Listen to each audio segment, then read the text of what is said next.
Ko Alanis te waka. Ko Westy, law-abiding, mostly te iwi. Ko Tumuaki o te kura arahanui o te wānanga arahanui. I gave myself a doctorate. Ko James Marquand ahau. Kia ora. Thank you for having me here.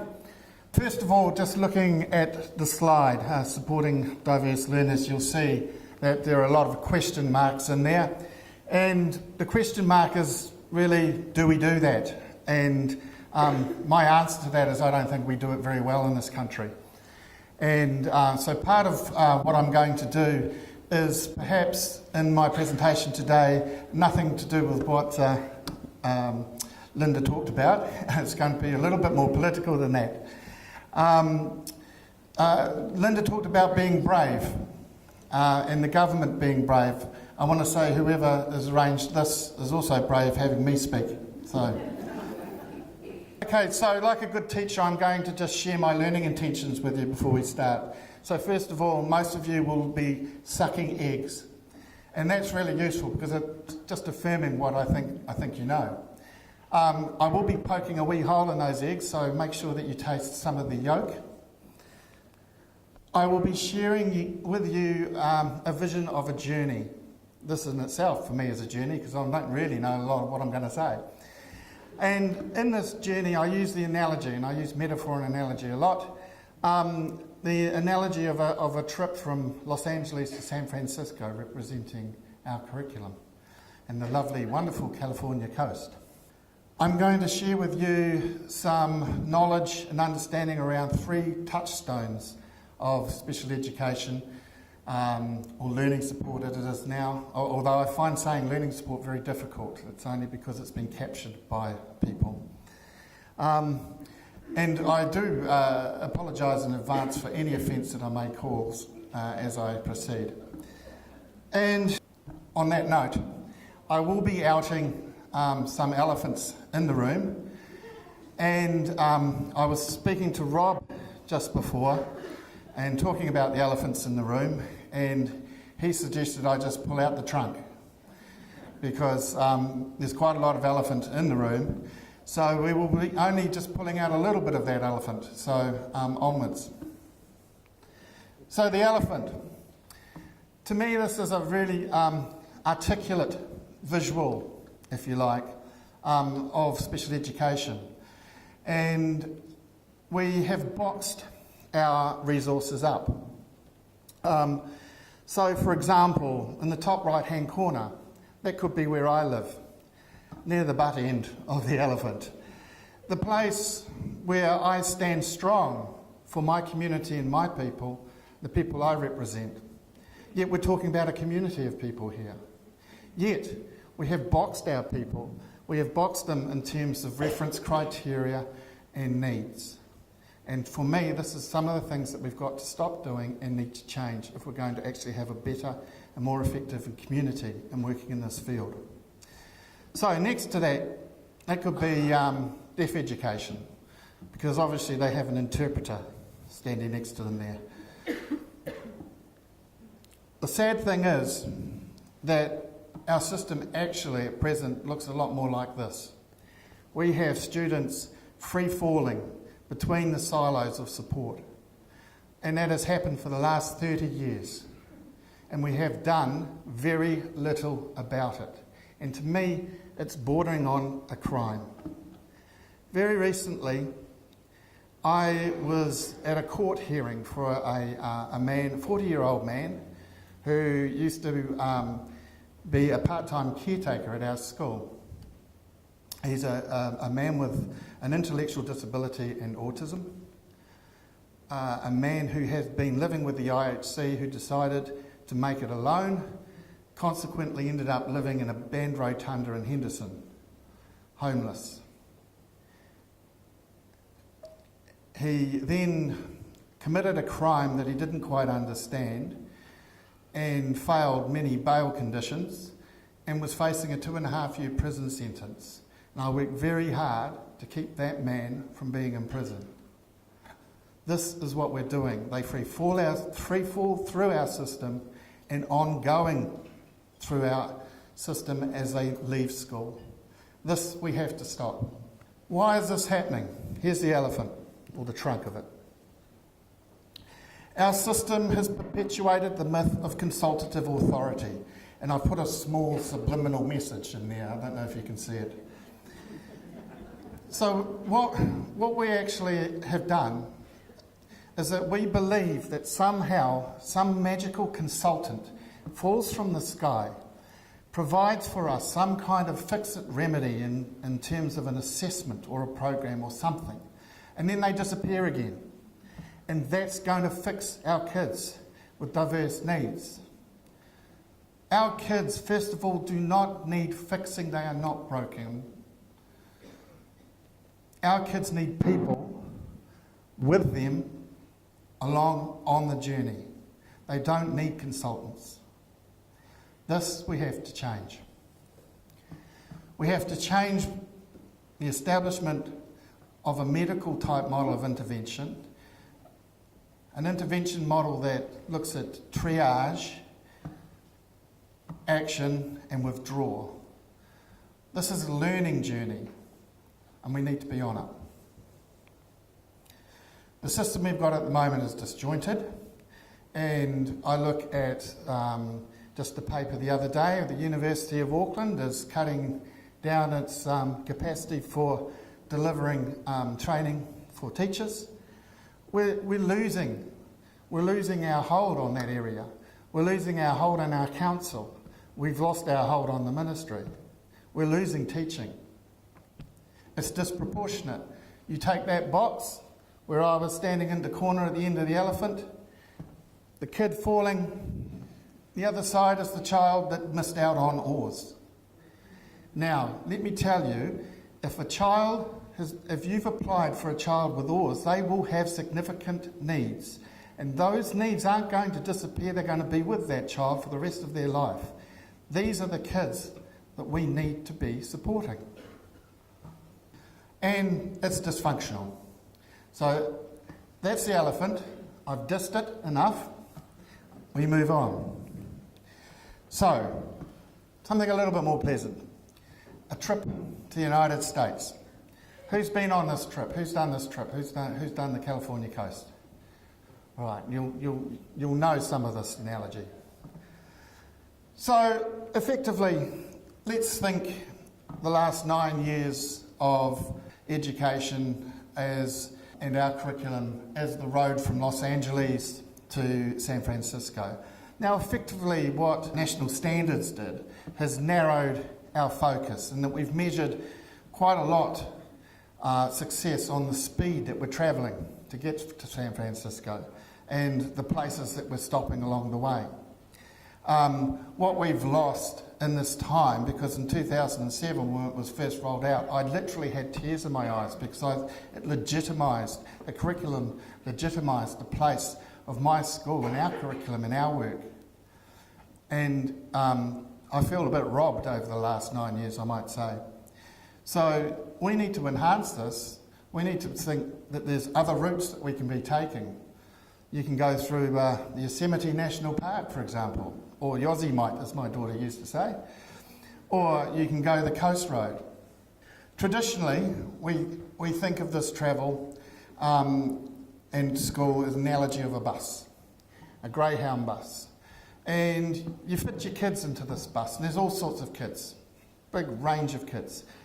And if you think about them, you get the kids that sit in the front of the bus, and they're generally going to be those ones that are really interested in looking out the windows, asking the bus drivers questions, quite fascinated about the journey that they're taking. And then you get the other group that sit in the middle. These kids, some of them fall asleep on the way, and then they wake up when there's points of interest and things that they want to engage in. And then at the back, you've got that bunch, generally boys, urinating into drink bottles and mooning people going past. You know who they are, and some of you in this room today. Most of them, however, do become engineers. The thing is, we understand that analogy, we understand those kids, and we've got the roadmap. We know where we're taking them to San Francisco. We also have this other groups of kids that we know about. These kids are those kids who have some pretty unique and special ways of thinking, and they are quite, pardon the pun, accelerated learners, and so they need a little bit of Ferrari. So somewhere along the way, they're going to jump off that bus, hop in their Ferrari and go out to the Monterey Aquarium, because that's really worth a visit, I can tell you that. And as long as they're back in time for lunch, we're at the meeting place, they can carry on the road to San Francisco. We understand that. We understand that map, which is part of the reason I get a little bit upset when we lump gifted and talented with my group of students, because different maps. Then we have this other group of kids. These are the kids that missed the bus.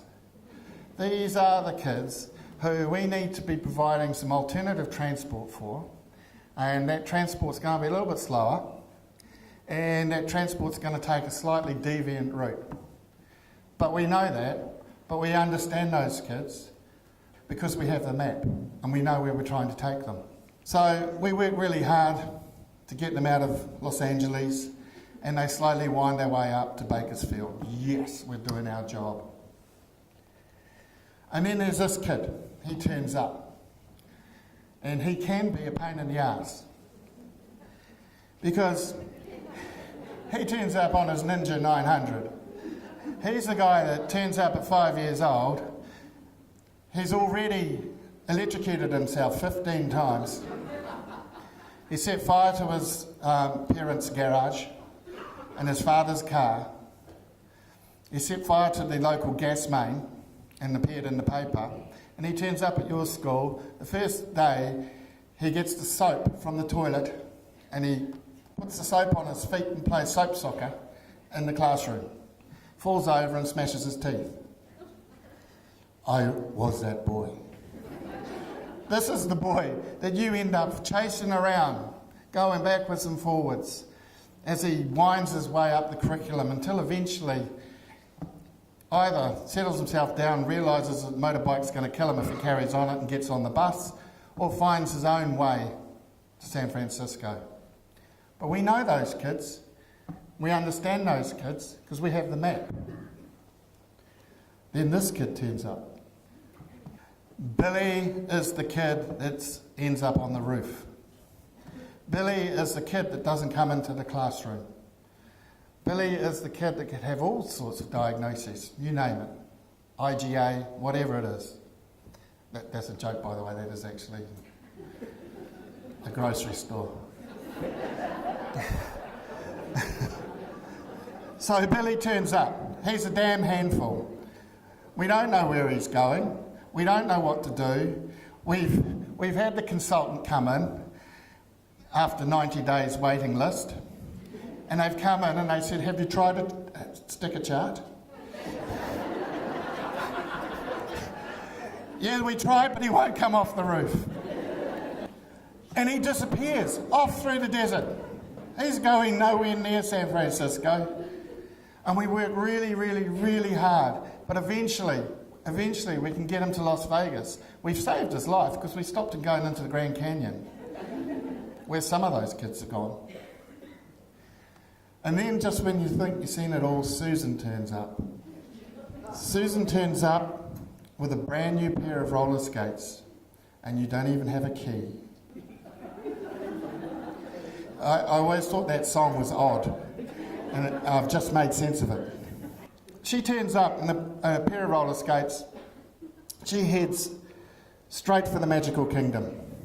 She's not going out of there, no matter how hard you drag or where you push her. She's staying in Disneyland. And let me tell you, Disneyland is a fantastic place to learn, because I've been there 28 years. Mickey, Minnie, Donald, they've been there a while too. It's a fantastic place to be, and the whole thing is, what we need to understand is that we, in my school, we have maps for all these places. We have the technology, we have the things. What you don't have in the mainstream is the information, the technology, and the infrastructure to support these kids doing what they need to do. What we need And what we should be focusing on and asking for is the width around the bottom end of our curriculum. Because our kids, a lot of our kids, they're not going to San Francisco, no matter how hard you try. And I'm not saying that we limit our expectations on their learning, but what we need to do is understand where their learning is, and most of all, how they're learning. And to do that, you need the width of understanding at that level of curriculum. You need the maps to Disneyland. And while you're at it, let's get the map for Universal Studios, because Susan's brother doesn't like Disneyland, but he's quite into Universal Studios. And Knott's Berry Farm while we're at it. Let's get better, more informed maps of the desert so we can actually find the roadways within. Give ourselves decent navigation systems. And most of all, have a system that provides navigators in the school, people with training, development, understanding and skills to help this navigation happen within. First port of call I'd say is bring on the fully funded Senko model into schools.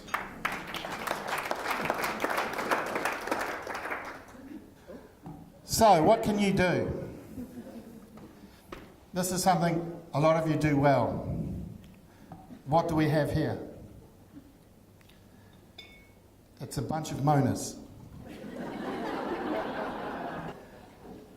You do that well.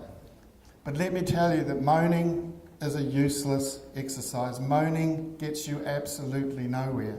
You can moan till you're blue or green, nothing happens systemically. I was at a hui last year, NZEI middle management hui, and one of the themes that came out from that was hope, being hopeful. Hopeful and being hopeful is just an optimistic form of moaning. It gets you nowhere. Hopefulness is hopeless. Moaning is hopeless. We actually need to do something. So, in a practical and pragmatic sense, what are some of the things that we can do just within your own schools for a start? First thing, the first touchstone is attitude. Attitude is the doorway to everything for our kids. And I've heard it spoken by the other speakers around that this morning. Attitude is everything. Now, part of what I've got here is I do a lecture at the Auckland University, and it goes on for a long time, so I've shortened it. And I've shortened it by just creating some T-shirts. So instead of the whole piffle, which most of you know because you're going to suck eggs around it, I've shortened it just to some stylised T-shirts which are for sale at the back of the room after this. So the first T-shirt you could wear in regard to attitude is this one. Our kids face a lot of can'ts, particularly in the ministry. You know those people. That's not one of ours. That's not one of ours. No, we can't do that. It's not one of ours. That's got to change. You can't be a can't. If you didn't know that one of these stones was going to be relationship, you should quit your job and leave now. Because fundamentally, you all know that this is the most significant part of your job. It's all about relationships. Relationships with whānau, relationships with the child, of course, at the centre of that, relationships with each other, with leadership, colleagues, teacher aid staff, who should be paid more and properly supported, by the way, with decent training and development and infrastructure and skills. We need to call for it. It's not just going to happen. So, relationship, here's a T-shirt. It's all about araha. That's what it's all about. And let me tell you, the reason that we have succeeded for the last 30 years in special education, or since tomorrow's schools, is because of you and your araha. because I can guarantee every single person in this room has worked way outside their job description to do something for families and children.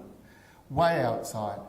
And it's that level of commitment and passion that we have in New Zealand that has enabled us to survive in terms of the lack of resources and focus that we've got.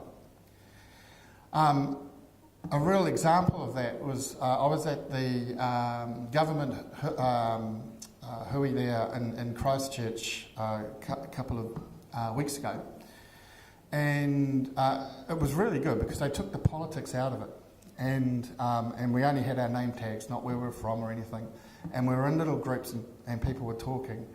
There was a very common element in those discussion groups, and that was where people were passionate and were doing some really cool things.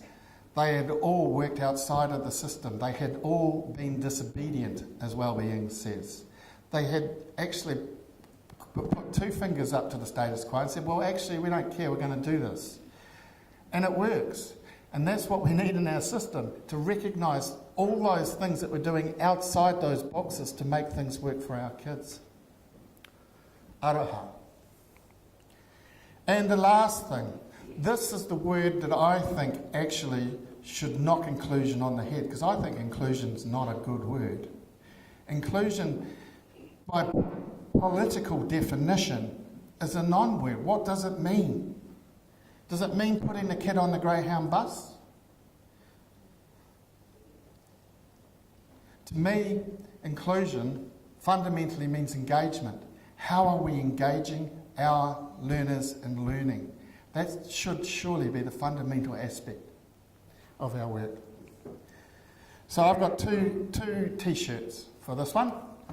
The first T-shirt will be, how do you learn? That's a fundamental question. Now, a lot of the kids that we work with, they're not going to give you an answer. That's for us to work out, us to navigate, us to get tools to find those things out. How do you learn is a fundamental question. Because how a child learns surely then dictates how we teach. And we need to teach differently because people are different. That's what diverse is all about. And there's another T-shirt. Get off your arts. Yes, you need to get off your arts because the arts is already an existing pedagogical network of technologies that exist in our system.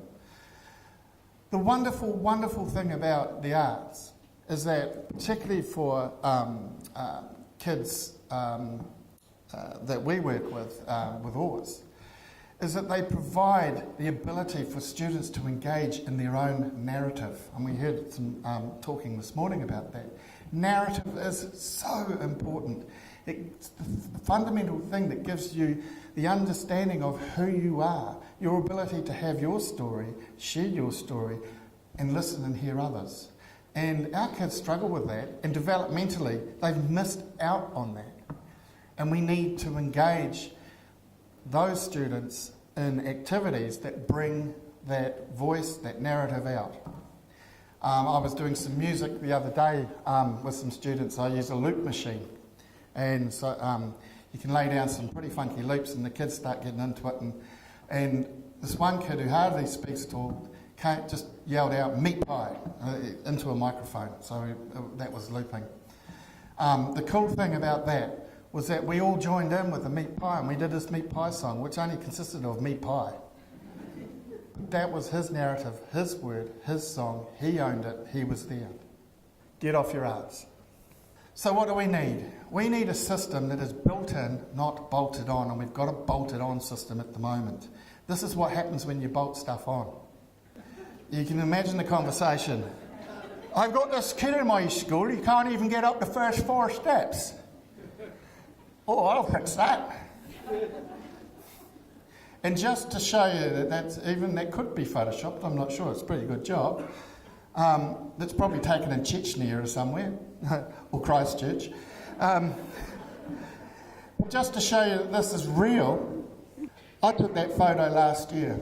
It's outside Rutherford Primary, and it was a toilet facility provided for some of my kids in wheelchairs. So if anybody wants a disability toilet unused. So I just want to leave you with this. We know that learning is a journey and we need to be on that journey, and that journey is hellishly fun. But sometimes on that journey, even when you've got the maps and the GPSs, it's the things that you don't see that is most important. Kia ora, thank you.